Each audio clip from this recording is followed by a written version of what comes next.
Happened in the 90's.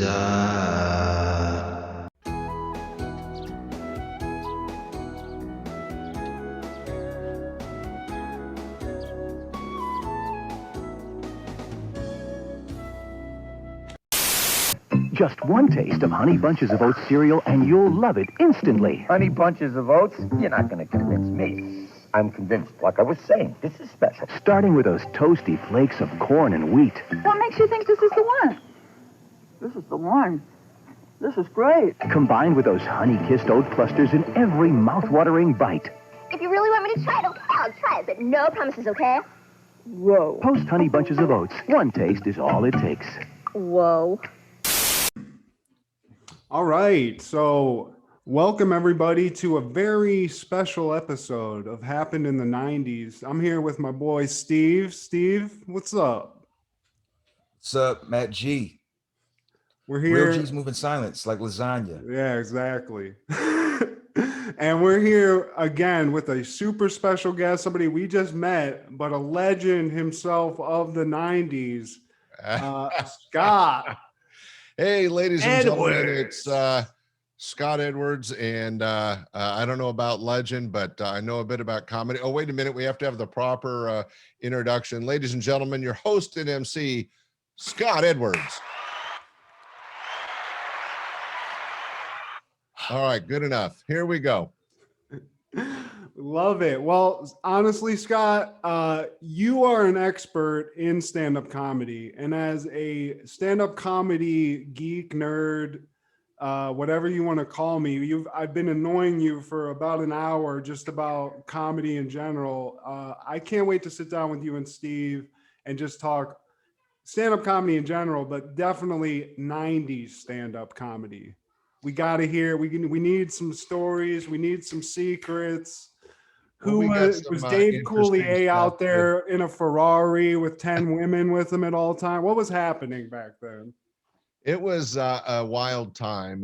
Just to catch the audience up, I opened the 12th comedy club in the country, full-time comedy club, in 1980, before you guys were born, and caught that wave where I had the opportunity to work with they're known celebrities now, but I got a chance to work with them when they were not quite so famous, and watch their careers blossom and kind of take that ride with them. And a great example of that was Dave Coulier. Was one of the very first acts I ever saw. In fact, he was one of the reasons I opened a comedy club. I dropped into a satellite version of the Comedy Store in Westwood, just by UCLA. It's not there, hasn't been there for a long time, but I dropped in, and on stage was Sandra Bernhardt and Dave Coulier and a few others. And I was like, wow, this is fun. It's exciting. And I was selling life insurance at the time and hated my job. And I literally came back to Sacramento, quit my job, went bankrupt to get rid of some debts, and opened a comedy club. And then one of the first acts, of course, I booked was Dave Coulier. But to relate it to your show, it happened in the 90's, which is a very great show. Thank you. Talking about all things 90's. Dave ended up as one of the main cast members of Full House. And we all remember Full House. Did you know, so you knew him before Full House? Oh, a decade before. He was working with me in 1980, and he was like family. He was at my bachelor party, came out naked in front of everybody at my bachelor party. But the reason I brought it out. Dave, cut it out. Dave. Yeah, right. And the reason I brought it up was that for your show, it happened in the 90's. Full House was a big, successful series in the 90's. And 90, it went from 89 to 95.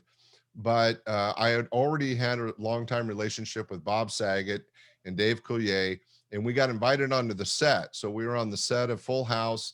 And what was great was John Stamos, Saget, and Coulier were all not just acting together on this sitcom, they were great friends. Oh, wow. In fact, after the taping, Coulier, Stamos, and I went out for crab. So you went out with John Stamos, Scott? Oh yeah.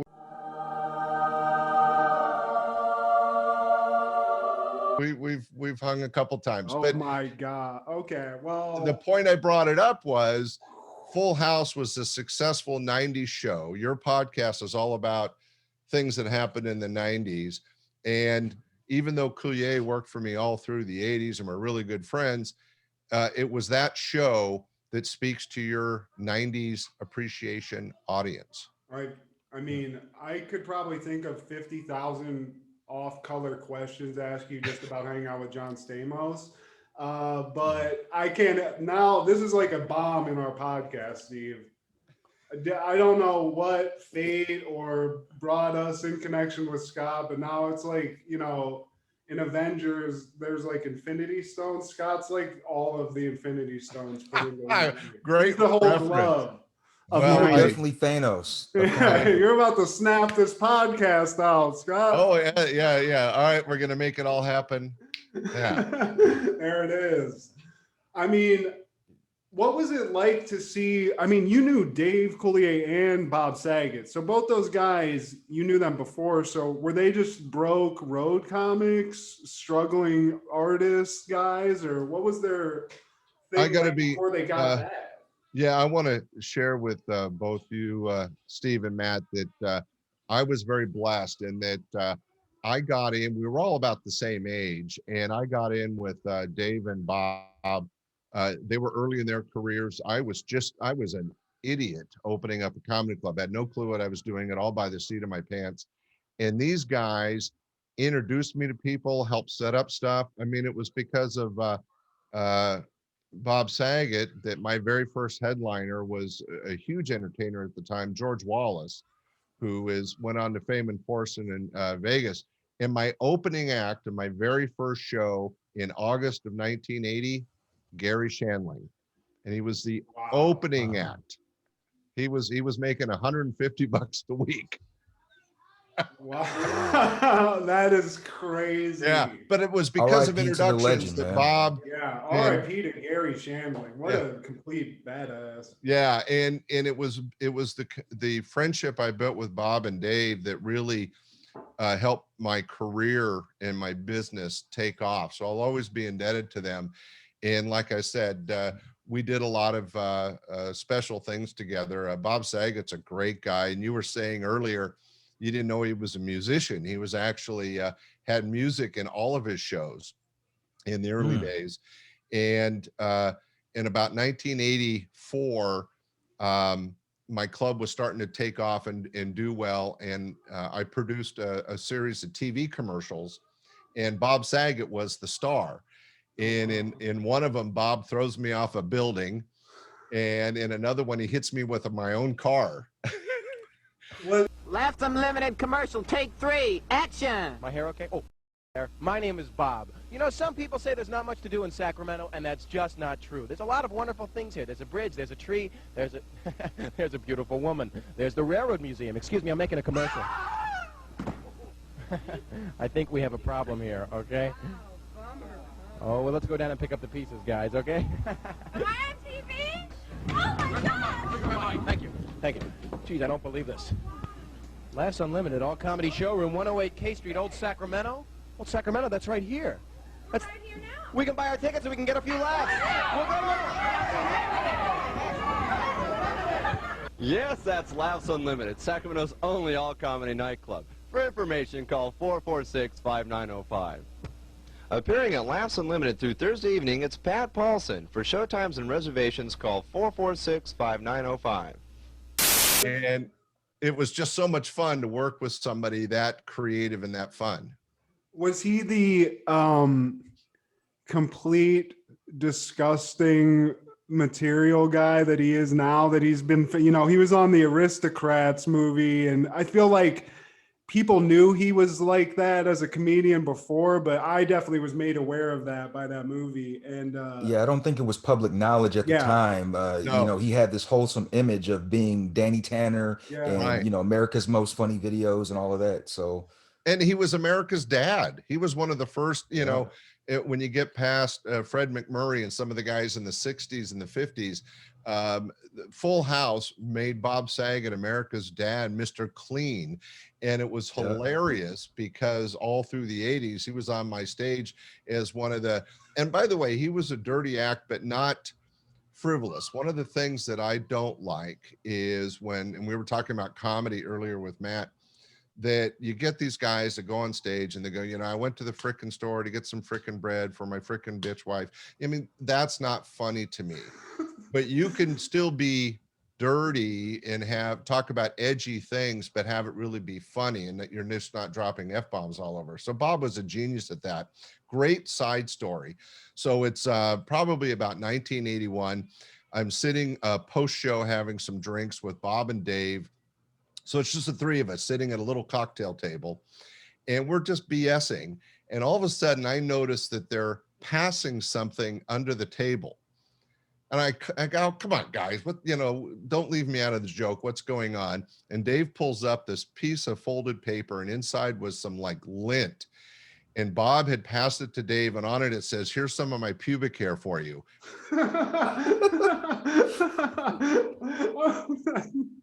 I feel like his image also, you know, after he became not Danny Tanner and the guy on America's Funniest Home Videos, and he was more of just himself and a comedian again, it really helped his brand moving forward, because you're like, Danny Tanner is saying the most disgusting shit I've ever heard in my life.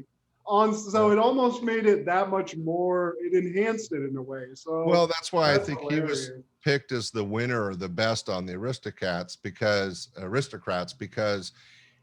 he's coming from this image of purity, and then when he can take it over the edge. And I think a lot of times that's what comedy is, even clean comedy. I mean, if you're saying you know, I can't come up with a quick analogy, but the idea is you talk about something normal like going to the store or driving your car. What makes it funny is when you take it to the craziness, you know, when you take it to that next level. And Bob Saget was a great example of a career that the public saw as, you know, the clean, wholesome father to one of the dirtiest.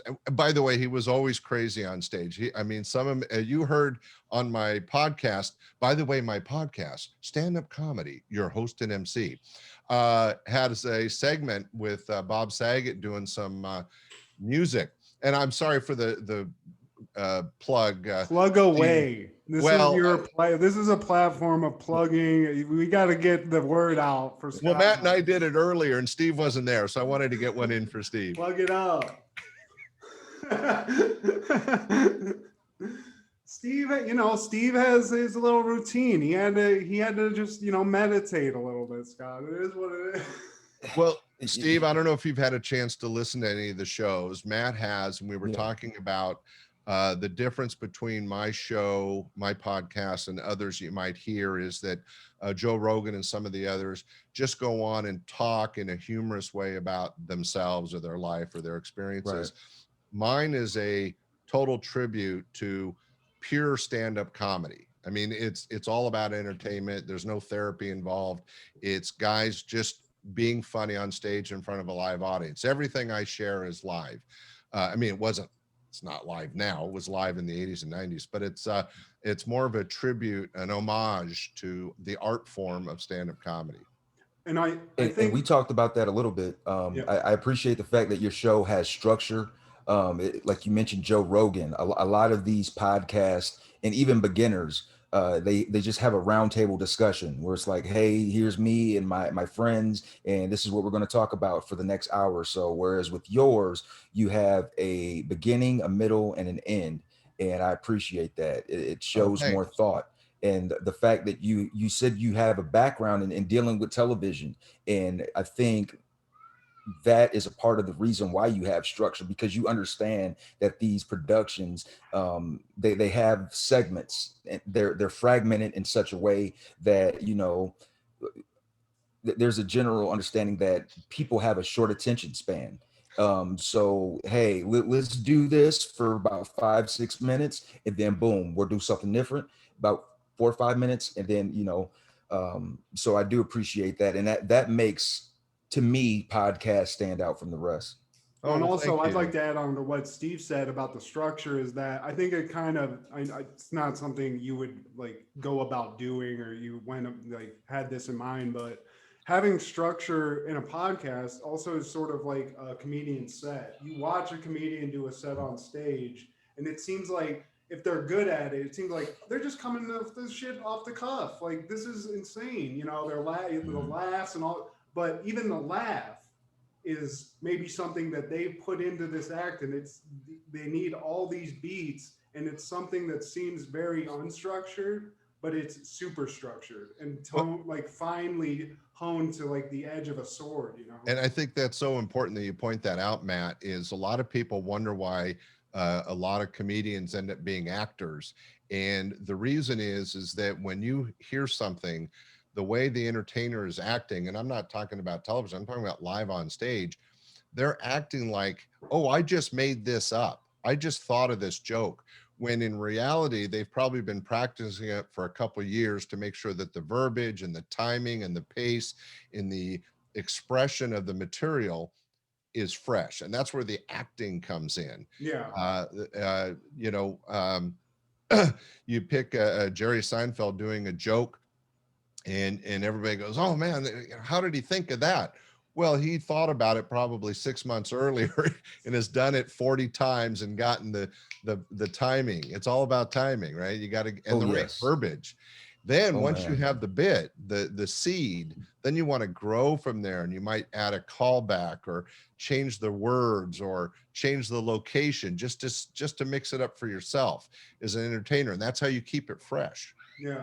And that's one bit, you know, and that's in like a full hour. There's a bunch of those, and it's where does it go? What do I do in between? And it's such a very structured thing. And I always, when I became a fan of comedy and actually got into the behind the scenes, that's what I liked. And I have one other thing I want to say about your podcast, Scott, that I think makes it very different than all the other comedy podcasts, because all the other comedy podcasts are either people like me and Steve who are not comedians. We're just people that think we're funny and want to talk. But you have a good humor in your share. Yeah, exactly. But most of them, like a Joe Rogan or any of those comedian podcasts, it's from the perspective of a comedian. But yours, you get the added benefit of having it from the perspective of somebody who's owned a comedy club. And what goes, I'm interested in, I don't know if that's for everyone, but for me, like the business of comedy is something so interesting on top of just the insane stories you have and dealing with these crazy personalities. So that's why I love listening to it, is you get to hear all this funny shit, but then somebody like you who's been in the business, has this, you know, experience as a business owner too on top of it. Very interesting stuff. Well, Steve, you're a producer of music. You understand the cadence of a set. You don't want to go out and blow the audience out with your closing song. You want to lead them into a set and build the momentum and energy in a room. Comedy is the same way, in that we try to teach people that want to be comics. You open with your second strongest bit and prove to the audience that you know what you're doing. Then you can try new stuff in the middle. And if you lose them, don't worry, you'll get them back. And then you always end on your best bit. And that's basically how you build a comedy set, whether it's 5 minutes or I booked Jay Leno for a concert. He did 90 minutes straight.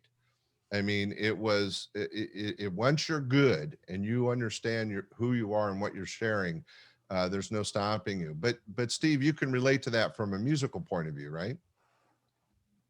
Yes, sir. But even if you compare music or stand-up comedy to any art, I feel like stand-up comedy is the most difficult style of performance, because you're up there by yourself, as opposed to being up there with a couple other guys, your guitarist, your bassist, your drummer. Unless you're in a duo or something like that, it's you against the crowd. And as we've heard time and time again, timing is everything. So you might have the right joke in mind and it could kill, but it could be one word and it could be off for a second. And then if you say it a wrong way, that could just take the air out of your whole set. And it's an uphill battle from there. And right, you're ultimately responsible. In fact, for a sports analogy, golf. Golf is the only sport where it's one person against, that it's totally up to that person over and over and over to hit the right shot to get success. A comic, as you pointed out very wisely, Steve, is on his own, bearing his material, his self to a room full of strangers, whether it's 12 people or 12,000 people. He's got to capture the audience, entertain the audience, and get out of there. Get in and get the fuck out of there. And also, you think like a writer or something like that that's an artist that's by himself or herself.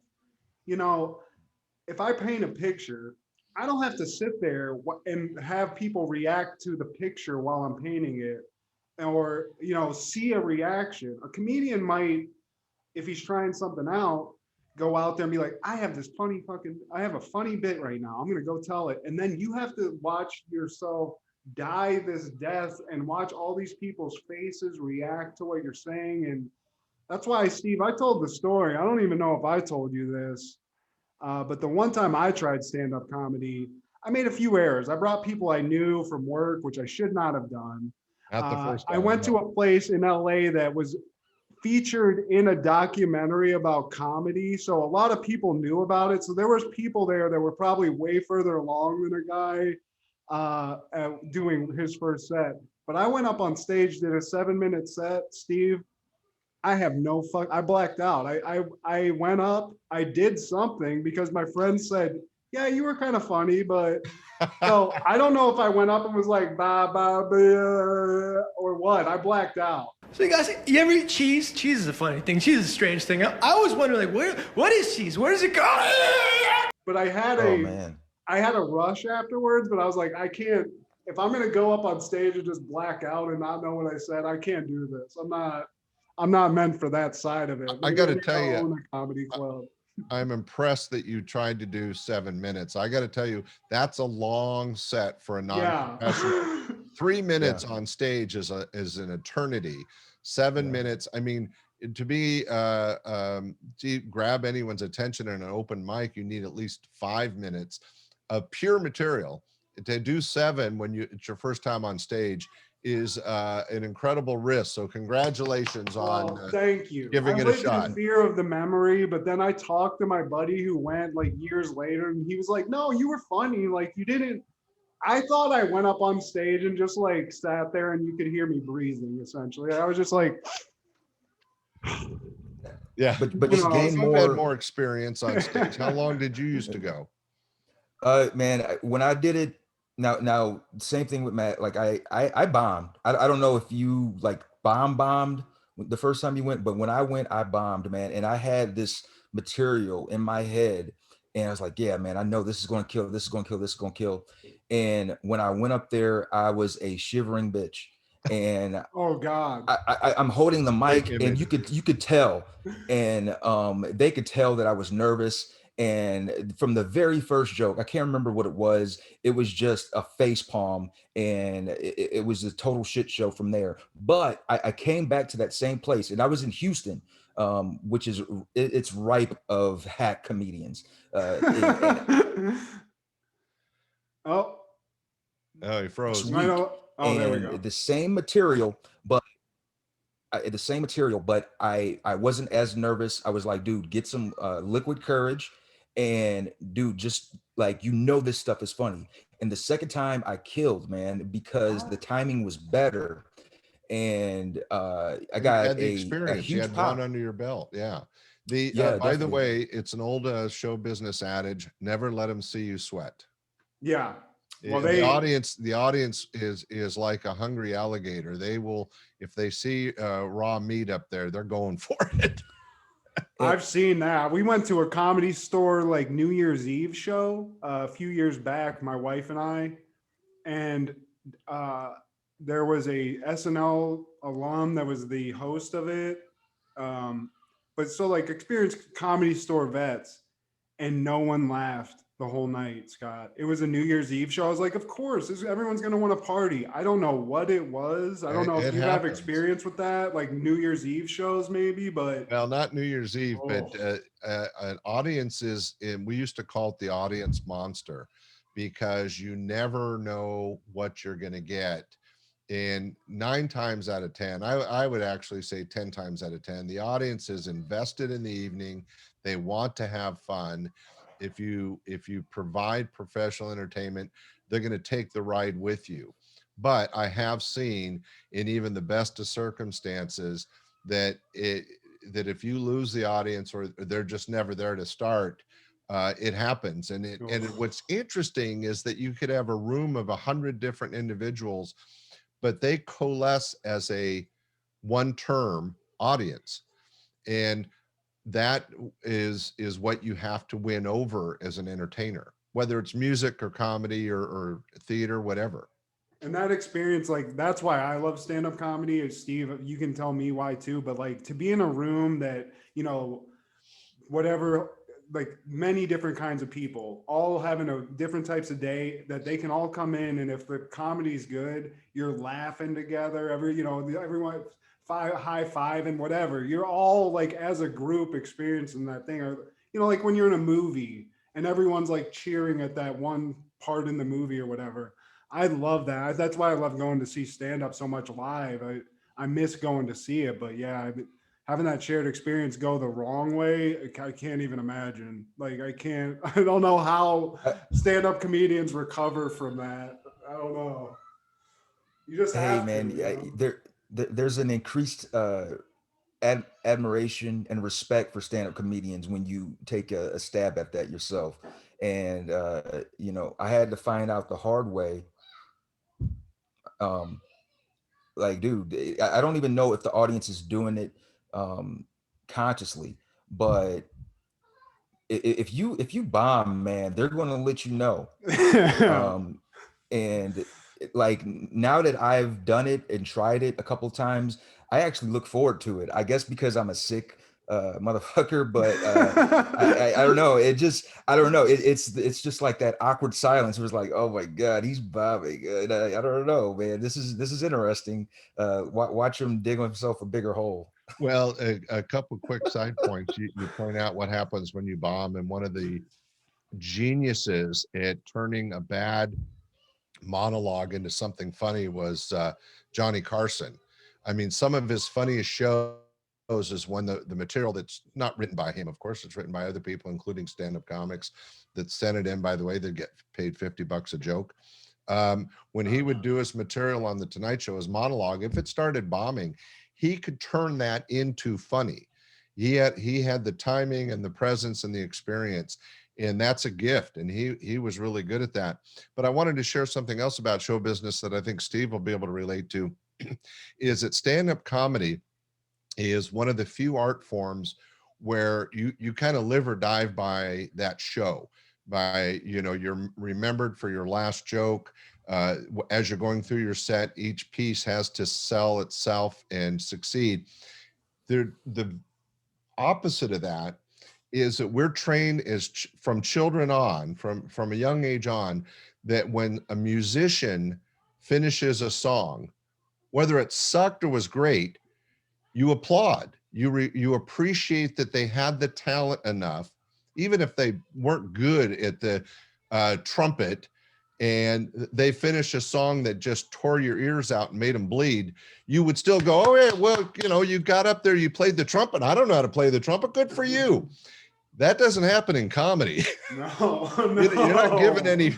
There's no free applause or life-trained appreciation of stand-up comedy. You have to earn it each and every time. Well, and there's nowhere to go. That's the terrifying thing to me, is if you're in the midst of just an awful bomb, unless you just say, you know what, I got I'm out, bye, and just leave. You just have to sit there, and even if it's just silence and not somebody going, you suck, hearing people breathe while you're trying to get a laugh, I mean, for minutes on end, I can't even imagine. It's just bone chilling to me. That's why I'm glad I blacked out when I did my one try. I'm like, well, I don't even know. maybe everyone was laughing their ass off and I just don't remember it. Well, I will share that a lot of the people that you and I know as professional entertainers still get stage sweat, still have, will take a shot of courage before their set, still are nervous.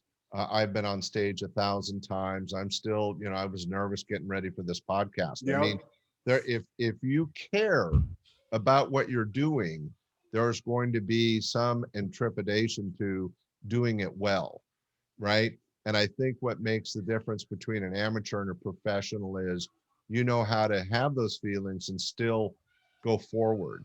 See, a lot of people that won't, let's say, succeed at an open mic, no offense, Matt, is that you get up there and you don't do well, you're done, you didn't go back. And hats off to Steve. He bombed, but he went back up, and that's what you got to do. It's like horseback riding. If you fall off, don't give up. You got to get back on the horse. Oh yeah, because that's how you learn. The greatest have all bombed. All of them. Yeah, everybody. I mean, there's people everybody that does, I've heard, man. Think of them.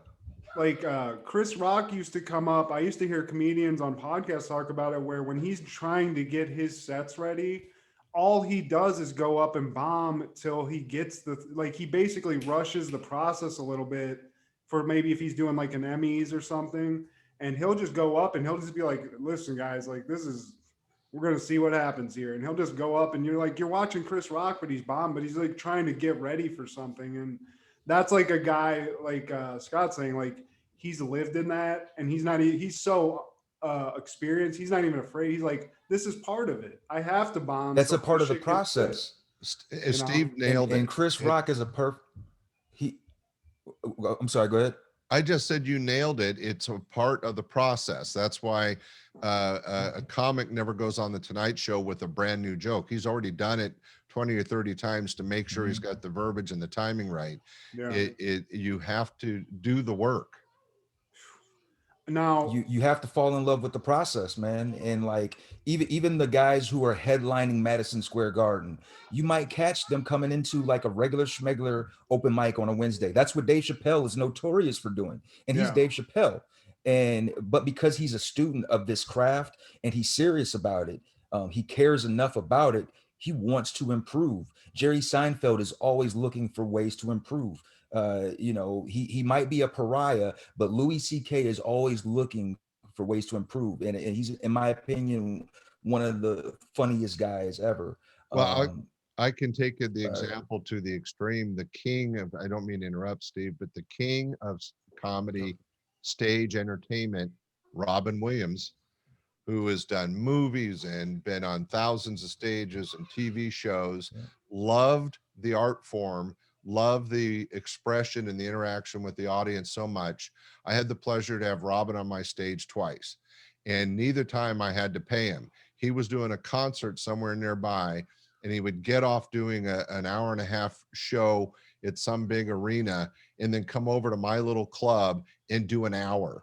I mean, it was, he just loved the whole art form, the experience, and the audience interaction. Robin was a genius at that. But what Steve was saying is he did it because he enjoyed it. It wasn't a job to him. He loved it. Well, I mean, if the process involves just eating garbage on stage over and over again, like it is really part of the learning curve. I mean, you have to love it. You have to want to do that for your life. And like, that's why I was telling you earlier, I love listening to podcasts and hearing sort of the behind the scenes or what it's like to live the life of a comic. And I mean, to get to what most people say, these people you're talking to that are accomplished comedians, it seems like maybe that's like a 10-year process to get where you're a weathered, competent comedian and you can just have that confidence. That's a big investment. That's something you have to know that you're, as a 37-year-old guy that I am, for me to just say, you know what, I want to do stand-up comedy. That's a arduous process to take at my age or just like in general. So yeah, the love of the game has to be something big. And I think when you watch a good stand-up comic, whoever your favorites are, Dave, Steve mentioned Dave Chappelle, to see somebody like that, it's clearly, he just loves stand-up comedy. Like that's where he lives and breathes. So It Yeah, must be it kind of so pissed me great off, to see man. that process over and over again, because you've seen that happen. Did your comedy club have a big open mic scene? Did you foster new comics, or was it more you said you were an A room, so you did more of like the bigger names, right? Well, we brought in A-level headliners, but no, we were still a training ground, a university. We had open mics every Tuesday. We would have a big comedy competition every year. It was called the Great Northern California Comedy Competition. And we helped develop several acts. Karen Anderson used to be an open micer and MC and did some training. She has been a longtime writer for the Ellen Show. You heard the interview with Lois Bromfield. She went on to be one of the writers on the Roseanne Show. Tim Bedore was a radio disc jockey, started off as an open micer at my club and built into an actual headlining act, and he's a regular on the Bob and Tom radio show. So there's several instances where somebody got the opportunity at my club, Laughs Unlimited, and went on and made a professional career out of it. Let's bring it back to the 90s. In the 90s, 92 and 93, one of the popular TV shows was the Paula Poundstone show. And I'm sure most of your audience has heard of Paula Poundstone.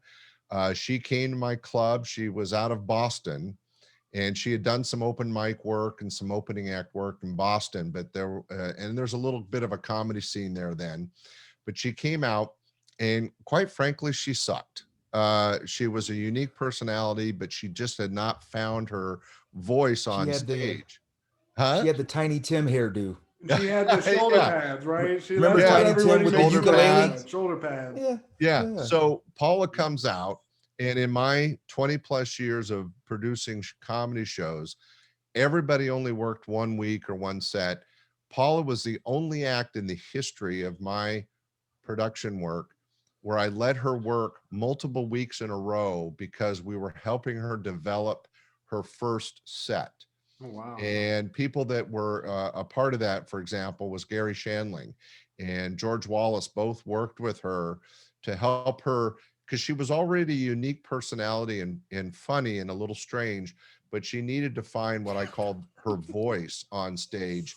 And she ended up being a really successful celebrity. And if you guys want, I queued up just a short set from her. Do you have a minute? Oh, yeah. Let's go for it. I hope it plays right. If not, we can like put it into the episode afterwards. But let's try to do that. Let's see if it works. Ladies and gentlemen, live on my stage at a very early age, Paula Poundstone. Thanks very much. Yeah, I was able to nail down the Comedy Oasis job. I'm able to go to Winnipeg and Sacramento. I'm feeling pretty good about it. The Tonight Show's nothing when you compare it to Sacramento. Unlimited laughs, you guys. What more could you ask for? Jay loves the road. I like it, okay? It gets a little depressing, though, sometimes. I was in Cleveland a couple weeks ago. I rented a Chevette and tried to drive into a tree and kill myself. Well, as it turns out, you can't get up enough speed to do that in a Chevette. You can knock the Kleenex box off the dashboard, which certainly vents a good deal of feeling. Are there a lot of tourists here? Sheesh. Then the locals are going to get their butts kicked in the playoff game, I think. I'm trying to think if I've done anything summer or vacationing. I don't really too much. I'm always edgy in the summer because my parents recently bought a Winnebago, which means they could pull up in front of my house any day now and just live there.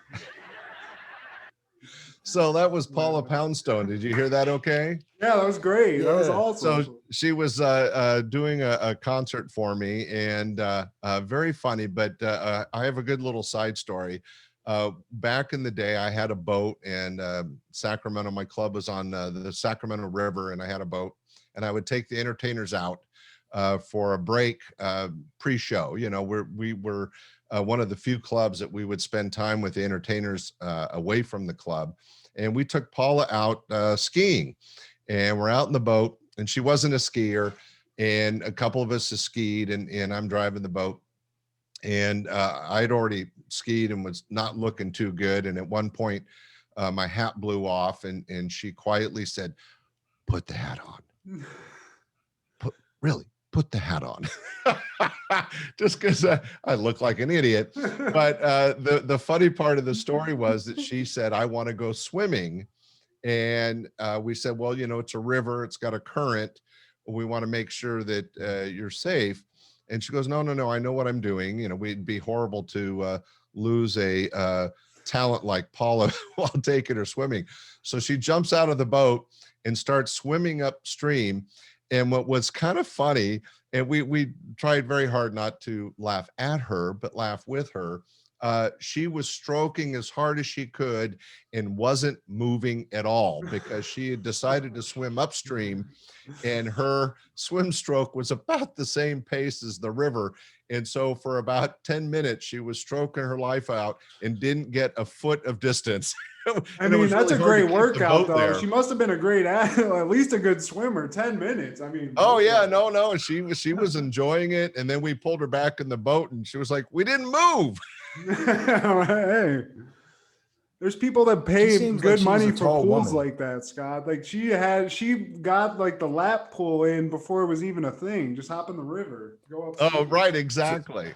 Oh, that's so funny. Is she pretty tall? I'm sorry? Is she pretty tall for a woman? No. She's about 5'4", 5'5". Oh wow. She was a little bit of a strange bird.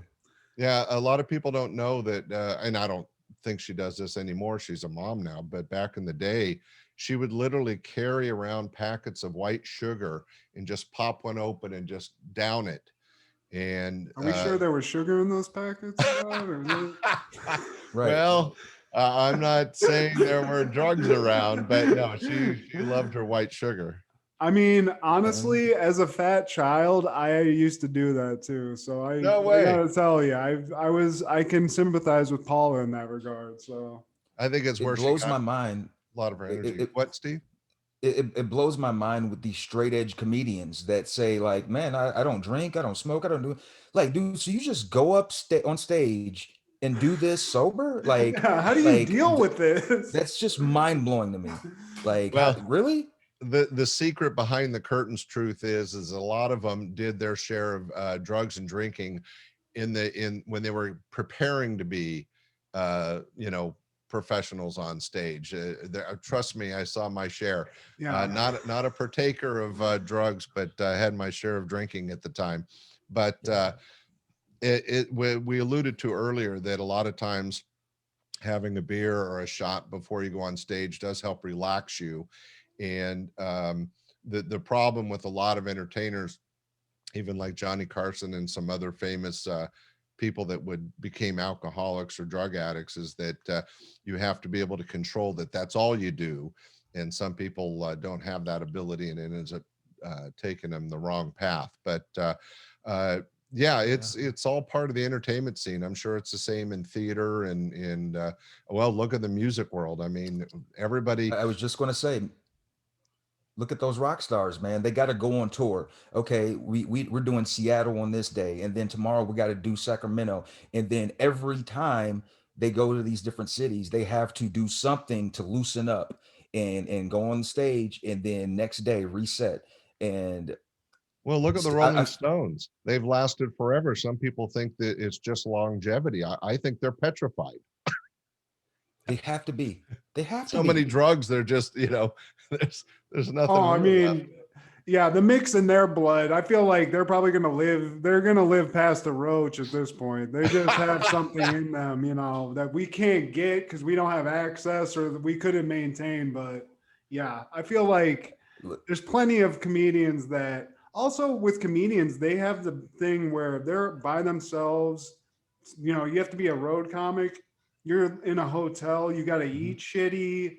And it's like, almost like if you're not doing drugs, what are you? I guess you're a Joe Rogan type that's just doing push-ups in his, hotel room all day and just like working out constantly or something. But well, so food prepping your keto diet. Yeah, exactly.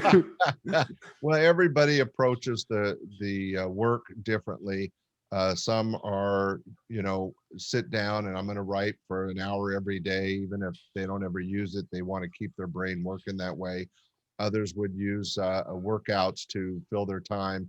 Others played golf and sports, but some would just get into a drug haze and wait for their next set. I mean, everybody has a different path, I guess, and I So many think you end up 90s seeing the comics results. or comedians who were like big, and then I guess it ended in the 90s, like people like Sam Kinison and stuff like that, where it was like, that's like the main part of their story, really.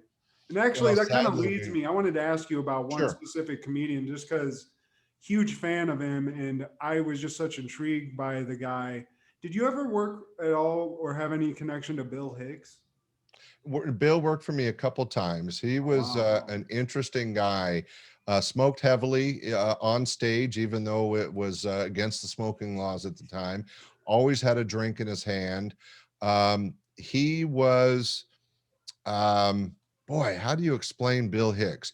He was really talented and really had a message in his humor, but it was, just a little edgy, a little political, a little erotic, but not over the top. And he had a very kind of matter of fact delivery. I wish I could come up with a good analogy. Bill Hicks was really interesting guy to work with. And by the way, a great guy off stage, seemed perfectly normal, didn't his onstage persona was different than his onstage. A lot of people don't realize, they'll see somebody like Dana Carvey who's bouncing off the walls on stage, that he's like that all the time. Yeah. And they're not. They have a calm point or a normalcy off stage. Some of them, some don't. But Bill Hicks was a great guy to have the honor to work with. It was sad to lose him. Yeah, I mean, he was a legend. He was one of the guys when I was like, he to me was like a comic version of Hunter S. Thompson almost, where he was funny, but there was like this message behind the madness that he was like, his act and everything. And well, you saw a lot more of that in the 60s when comedy was more akin to folk music. Steve might be able to relate to that. In the 60s, the late 50s and 60s, folk music and into the 70s was very popular, and there was always a message maybe about Vietnam or politics or social issues. But in comedy, there was it wasn't mainstream. There weren't comedy clubs anywhere. Back then, comics would entertain between strippers at a strip club or in between bands at a music hall. There was no quote unquote comedy club. Yeah. These smoky, rinky dink, hole in the wall clubs, where somebody might be in the bathroom shooting up heroin. Like, so you said you were around Bill Hicks. He was a part of this collective called the Outlaws, I believe, right? With it was him, Sam Kinison, and a couple other guys from like the southwestern part of the country. Yeah, both of them. I know one one of of the guys. I like when I was in Houston, I was able to share the stage on open mic with one of their friends, Andy Huggins. Oh yeah, Andy. Yeah, Andy, good dude, man. He's still alive, and his birthday was recently, man. Andy, if you ever hear this, happy belated birthday, buddy. And he was actually on that show with Howie Mandel, and you could look it on YouTube, man. Now he did the I think it was Last Comic Standing, and he did his set, and Howie Mandel is one of the judges, and after the set, Howie Mandel realized, like, Andy, that's you, dude. Do you remember me? And it was heartwarming because Howie Mandel, of course, he's a household name at this point, and Andy, they basically worked together back in the day, and they basically shared a moment in front of America. And right. Andy, they asked him, and they asked him, like, so, like, okay, he's Howie Mandel. Andy, if you've been in the game this long, like, what happened? Where's the drop off? And in a roundabout way, he basically said, I work at my own pace, kind of deal. I alluded to that earlier. There's a lot of comics. In fact, in my podcast introduction, we say that that we're working with the famous and not so famous. And that's because there was a lot of professional comics. We were talking about Lois Bromfield or Steve Bruner or Tim Bedore that made a great living, very successful entertainers, but they're just not household names. And in the case of Andy Huggins, and he just went a different path and never became quote unquote famous. That doesn't mean he didn't make a living or endure in his art form. Yeah. I mean, that's an incredible he thing. crushes it every time he goes on, man. And he's clean. There's not a lick of profanity. I'm like, dude, you were friends with Sam Kinison and Bill Hicks? I don't know what his material was like back in the day. Like, I don't know what he was like back in the day, but like now he's like in his 70s and he's like clean cut. Damn, Steve. Actually, no, he might be in his 60s. Well, even with his clean material, man, he kills it. Oh yeah, Andy never worked for me. I met him in LA at a couple of the clubs at the Improv and stuff. But the Sam Kinison worked for me, Bobcat Goldthwait, all the guys that you're talking about. And there was a famous, well, he's not famous. In fact, he's not famous, but one of the best was a guy named Jack Marion, who was a stand-up comic that his entire set, we used to introduce him as I don't know if you guys know the term, a blue comic. And a blue comic means that they're dirty. Now, this doesn't mean they're dropping F-bombs. It means they're talking about sex. And Jack Marion was the best at getting across really in a really funny way about the sexual situations between men and women. And he would go into detail and very, very funny.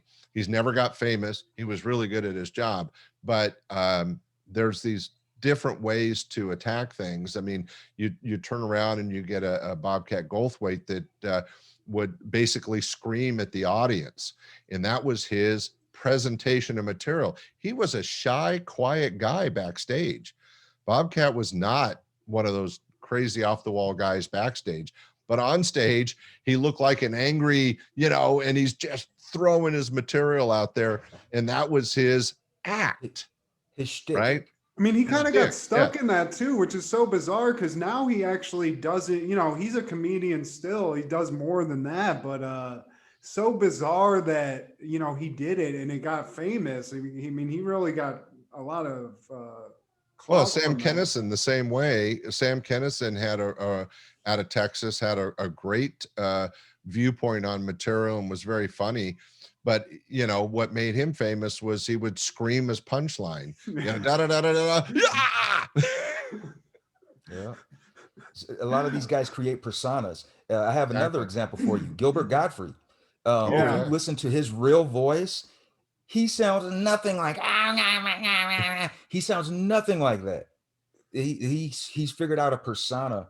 And even if you look at his old stuff when he was on SNL, a lot of people forget he was on those one of the horrible cast of SNL, the after the original cast, and he hadn't figured it out at the time. Into the late 80s, I think that was he hadn't figured it out until like much later in the decade, man. And some people or a lot of people they do that. Like, okay, this is my thing. When I'm out in the public, this is how I'll present myself.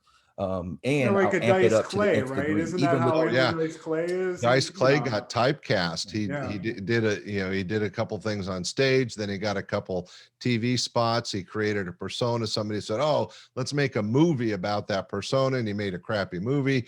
Well, he was stuck with it, and what made it different. Don't tell him that, Scott. Do not tell him, there's a crappy movie. Sorry, it was a great movie. It should be up there with Gone with the Wind. But Ford Fairlane should have won an Oscar. Okay, guys.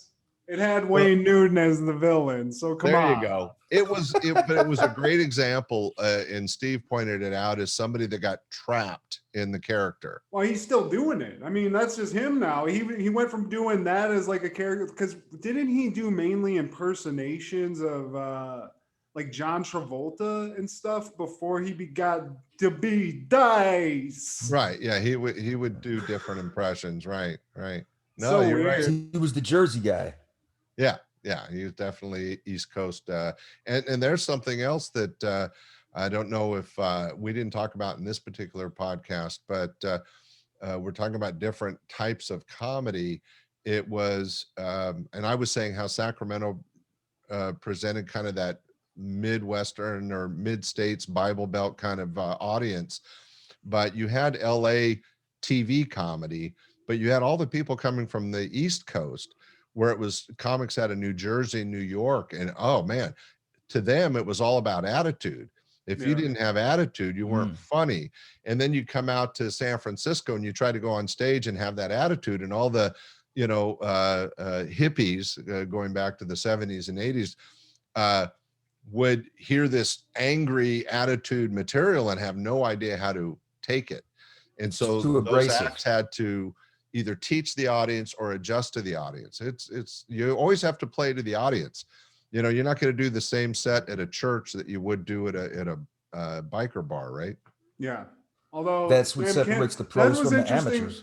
Something I found about Sam Kinison later on was that, you know, he was like the son of a preacher, and that's sort of where he got his cadence originally, was through doing sermons in church. Like he was, in fact, I think he actually did sermons while he was famous as Sam Kinison, which is wild as hell to me. To think about. Right. Yeah. Right. I mean, a great SNL story. You know, one of the acts that he got his start in the Bay Area and worked for me when he was really young was Dana Carvey.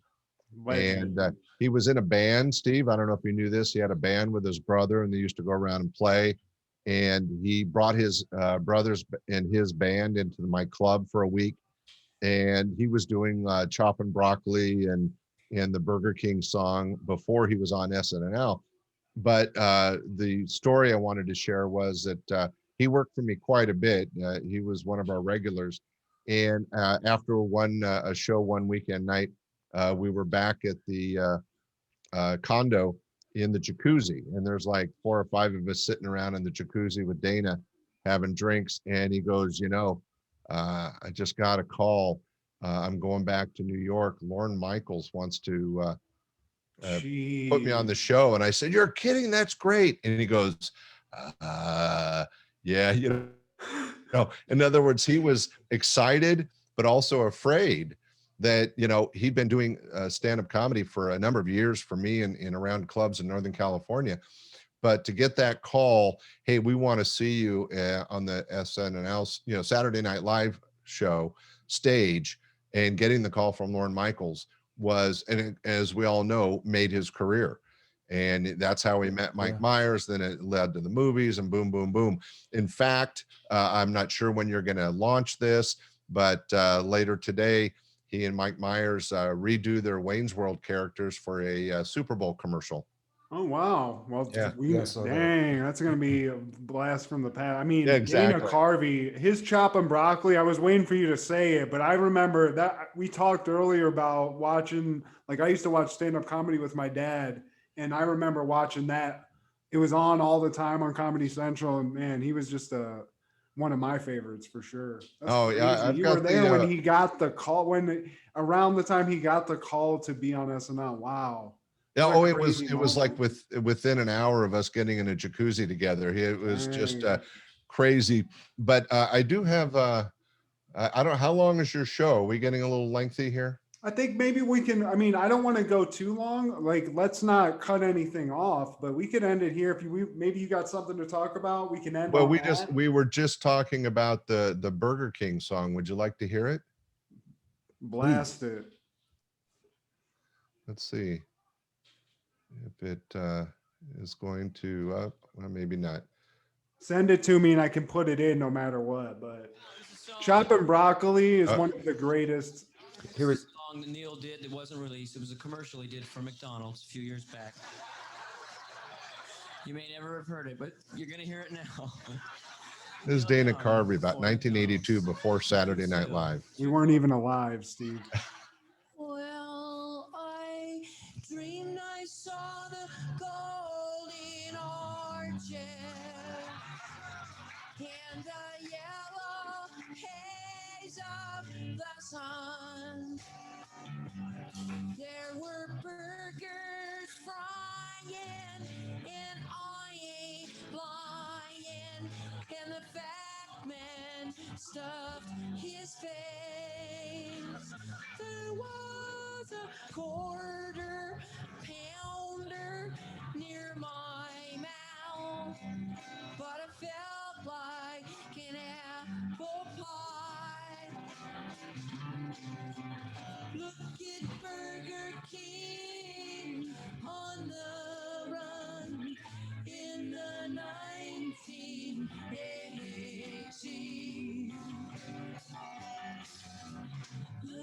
comes the time now to say a special good night to some special people. Some very special people. This band up here loves you and needs you. And we'd like to have sex with a lot of you if we could. We want to make love with at least, half of you. The other half has to take off their clothes and pray to God in heaven and make their buttocks tingle and have a drink and weep and they'll be frolicking about. You two look ready to make love right now. You on a date? All right. Well, I wanted to just share a piece of that. That's crazy. That's so amazing. I love Dana Carvey, man. Yeah. What's great about that particular piece is he'd been working my club for several years. He brought his whole band up in that particular recording. So he and his brother had a band. The whole band's up there, and he actually brought backup singers. I don't know if you could hear it, but there were two young ladies standing behind him, and they were doing the harmonizing the Burger King song when he went off and was talking to the audience and trying to talk them into a group orgy. It was kind of fun. That's one way to get into an orgy, though. I mean, that's a great sell. I mean, that's great. Yeah, I mean, what a talented dude. He has that in him, and he's funny as hell, too. You know, that's great. I feel like he's a perfect example of preparation meets opportunity. And like you touched on earlier, like these guys have been performing these bits and segments for a long time before their opportunity arises. And there's no telling how many times he's performed that Chopping Broccolis before we saw it on NBC. Oh God, yeah. Right. And there's no telling, it was a huge hit on Saturday Night Live. And there's no telling how long he's been doing these impersonations. And to me, Dana Carvey is like one of the gods of impressions. He's probably been doing this since he was a kid. So by the time he got that phone call from Lorne Michael, he was ready. He was more than ready. Right. But even in that moment, he was scared. Like Scott said, that's what's telling to me is like, you could be like as accomplished as he is, as talented as he is, but it never takes away that moment where you're like, I don't know, like this might be. Oh yeah, you have doubts. You know, right. It's good. It's exactly. like an affirmation. Like when you do feel nervous, like you said, I was nervous for this call, but whenever you step out of that and move forward, like people like Dana Carvey, I mean, Jesus, if he wouldn't have done that, think about that. Well, it was great to be able to share some material with you guys and the audience. And I think that what happened in the 90s is a great podcast because it does relate to things that everybody that grew up in the 90s can share with you, whether it's sports or old TV commercials or television shows like the Paula Poundstone show or the Gary Shandling show. And for me to be able to have a chance to be on your podcast and talk about what these people were doing the decade before they were famous and got the TV shows that you guys are talking about now does kind of put it all in perspective. And I think it does come together. And so thanks for sharing that in your podcast.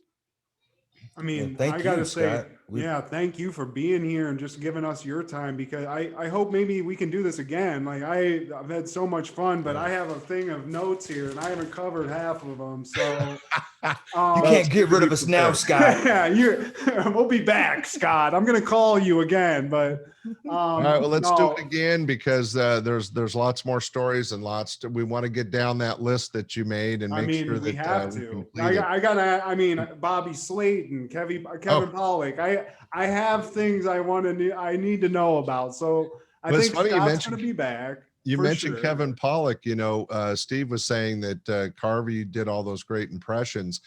Kevin Pollak is famous for being a terrific actor and done some amazing movies like The Usual Suspects and End of Days to a lesser extent, but I still loved him in the movie. He was fantastic. So well, live on stage, and maybe next time we get together, I'll share some with you. He would do amazing impressions. In fact, his career has nothing to do with him being an impressionist, but back in the day on stage, he was one of the best impressionists I ever booked. That's why his podcast, and maybe he has different ones, but there's one where he'll basically all of the ones he does on a regular basis, but his Christopher Walken, for my money, is the best Walken you can get. It's him and Jay Moore, but he's he's got it. He has the whatever it is, that Christopher Walken-ness. He is a great impersonation. The bit I have is from when he was just new, and it was back in the 80s on stage, and he did all those characters, but it was the cast of Star Trek, which was huge at the time. The Star Trek show was still on or in repeats, but anyway, he was famous at the time. So he has Christopher Walken and all these different characters, but as the cast of Star Trek. It's hilarious. Man. We'll save it for next time. There we go.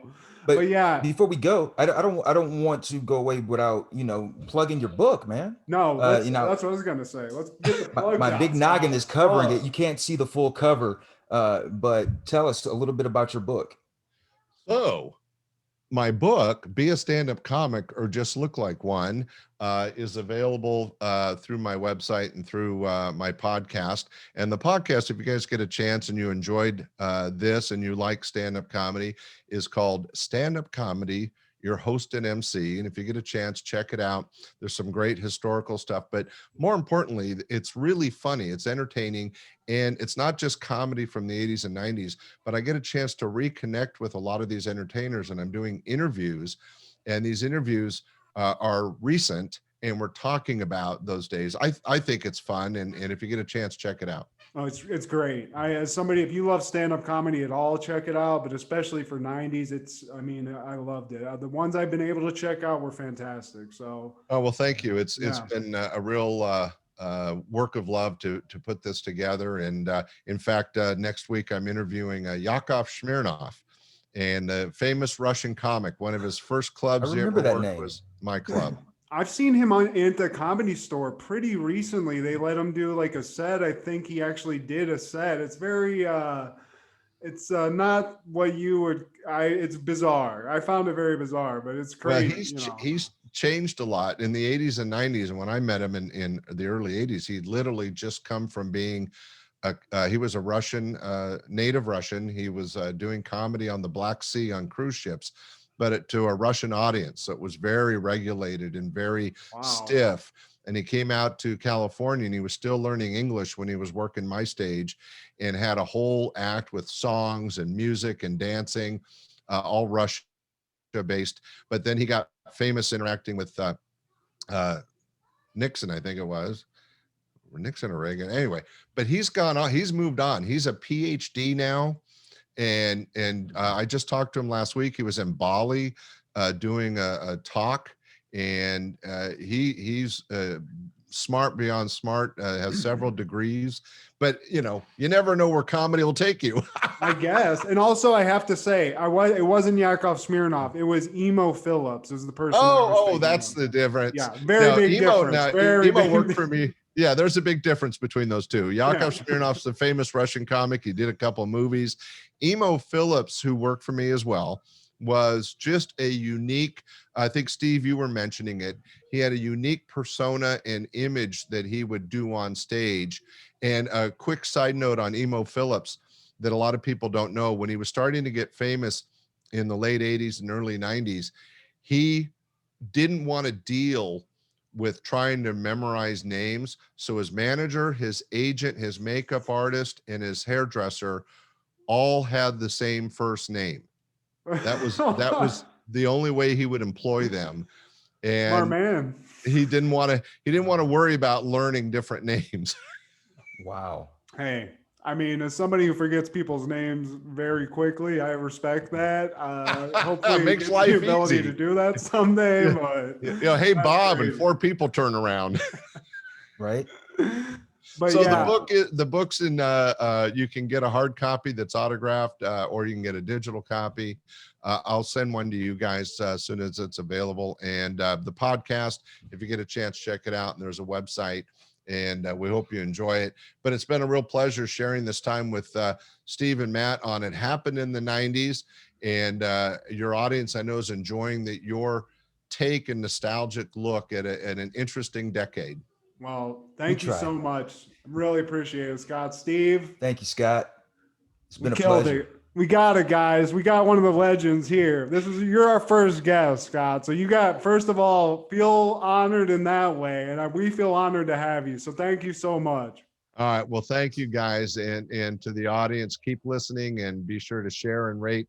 It happened in the 90s because it's out there for you. Love this guy. All right. We'll All right, see you man. guys next week. Steve. Bye.